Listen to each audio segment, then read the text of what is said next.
Hey, if you guys have a thermostat like this and it's blank, do not panic. I'm going to show you exactly how you guys can fix it, getting your thermostat and your HVAC system working like normal. Let me show you how. Super easy. Let's get at it. Yo guys, what's going on? Welcome back to the channel. If it's your first time here, welcome. And to all my longtime subscribers, welcome back. Guys, I got a common problem here. As you can see, my thermostat screen is blank. It's non-responsive. So if you guys ever have a thermostat where the screen is completely blank, nothing is working, and your AC is not running, I'm going to show you how to fix it today.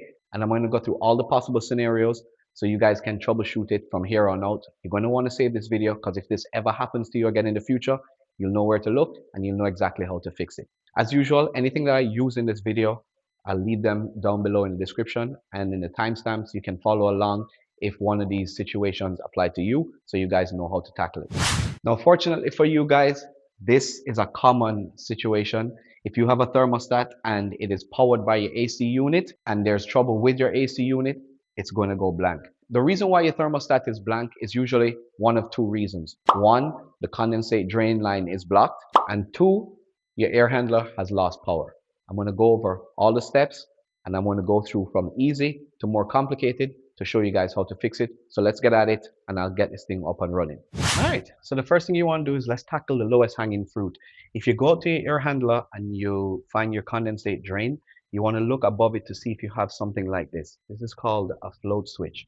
Now, what a float switch does is if your drain pan fills up with water or your drain line fills up, it's going to back up and run down into here and it's going to trigger this switch to turn off your air handler and the power to your thermostat. Now, the easiest way to tell is to go ahead and pull the top off. Usually you can just pull them out like this and it should have a little plunger. If water fills this thing up, this plunger is going to go up and it's going to kill power to your unit. I can already tell on mine, in this case, there's water here already, as you can see. So if you have that, you're good to go. And an easy way to tell as well is if you lift this thing out and the thermostat kicks back in, then you know that your drain is blocked and you need to flush it out. Now to flush your condensate drain, guys, it's super easy. There are a couple different methods and I go over these in detail in a couple of my other videos, so you can always check them out. But one thing that I like to use is this little device here. It's an attachment that connects to your shop vac. So if you have a shop vac, this is going to work perfect. And the way it works is it's pretty easy to assemble. You just put it together. It comes in 3 parts. Assemble it and then attach it to your shop vac. And now you can just go outside and push the beveled end into your condensate drain that's coming outside. Turn on your shop vac and just let it sit and run for 5 or so minutes until the water runs clear. You can see all the gunk that it's sucking out.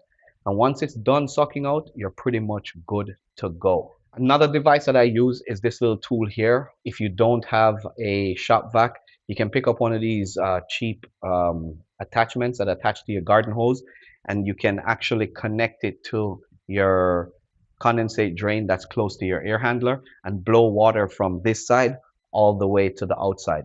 Now, a lot of people have commented about this saying that they don't like using this method, but in a pinch, I've used this a lot of times and it will blow the line completely out and clear so that it will clear all the blockage that's in your line. Now, if you did this and your air handler comes on and your thermostat is running, boom, you just fixed it in 5 minutes and you're good to go.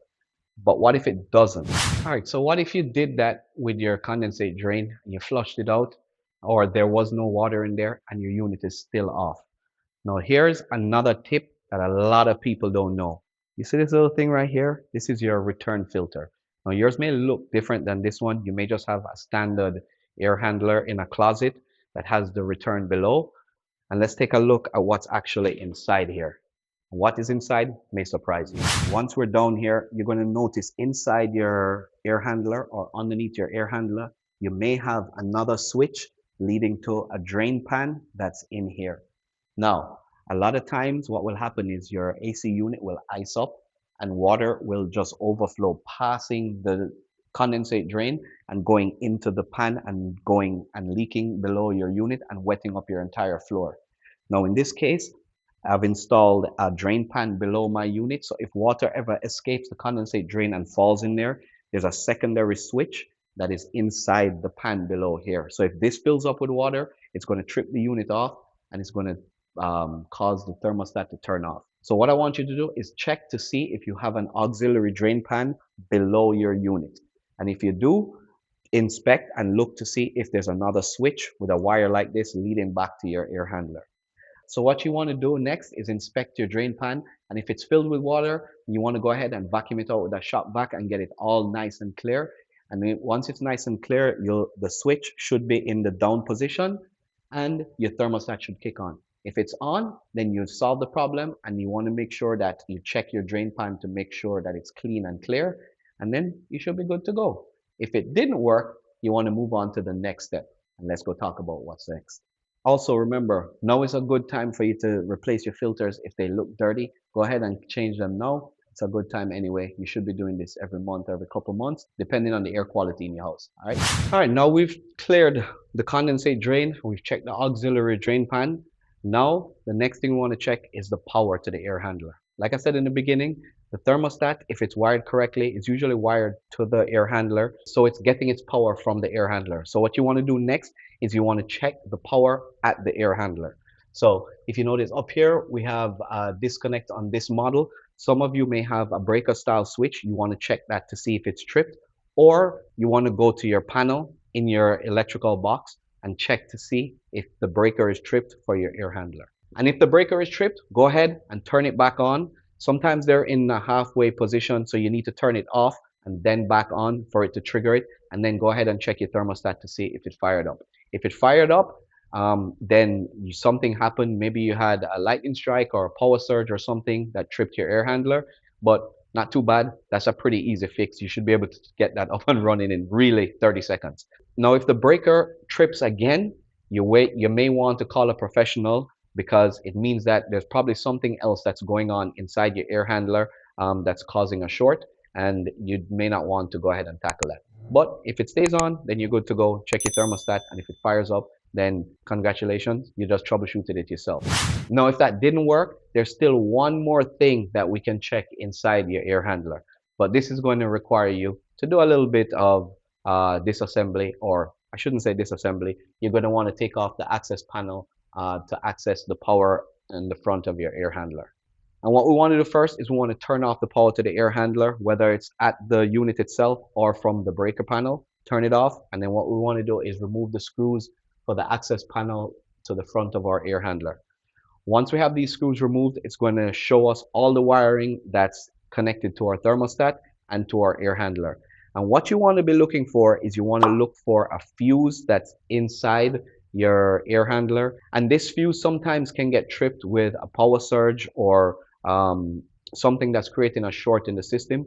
Check the fuse, pull it out and inspect it, and if it's shorted, go ahead and replace it. Usually these are a 5 amp fuse, so they don't require too much amperage draw for them to pop, and they pop sometimes, and I see these things happen all the time. So if it is popped, go ahead, replace it, turn the breaker back on to your air handler, and then go ahead and check to see if your thermostat fired up and if your unit is running properly. And if it is, congrats, you solved it again. All right, guys, I hope you guys found this interesting. These are the steps that you should follow if you want to troubleshoot your thermostat if it's blank. The first thing you want to do, like I said, is inspect your condensate drain, check your primary float switch, and flush your condensate drain. If that still didn't work, you're going to move to your secondary step, which is to check the secondary drain pan if you guys have one, or your secondary float switch. And if so, vacuum up all that water out of there and you should be good to go. Now, I must say that if this happens, you want to check for a larger problem when the unit is running. Just kind of inspect it a little bit more to check if you have a coil that's freezing up, or if there's some blockage in the actual drain pan in here. Sometimes algae builds up and it doesn't allow the water to drain properly and drain to the outside. And if you have this issue, you're going to want to go ahead and clean your actual drain pan inside your unit. I've got another video coming for that, so if the pop-up doesn't appear here, then just hang tight. I'll get to it, guys, and I'll show you guys how to do it. But if it is up, you guys will see it here, or the links will be in the description. Apart from that, we should be good to go. Save this video, because this is a thorough, detailed breakdown of what happens if your thermostat is blank. Again, I hope you guys enjoyed it. Thank you guys so much for watching, and until next time, I'll catch you guys in the next one.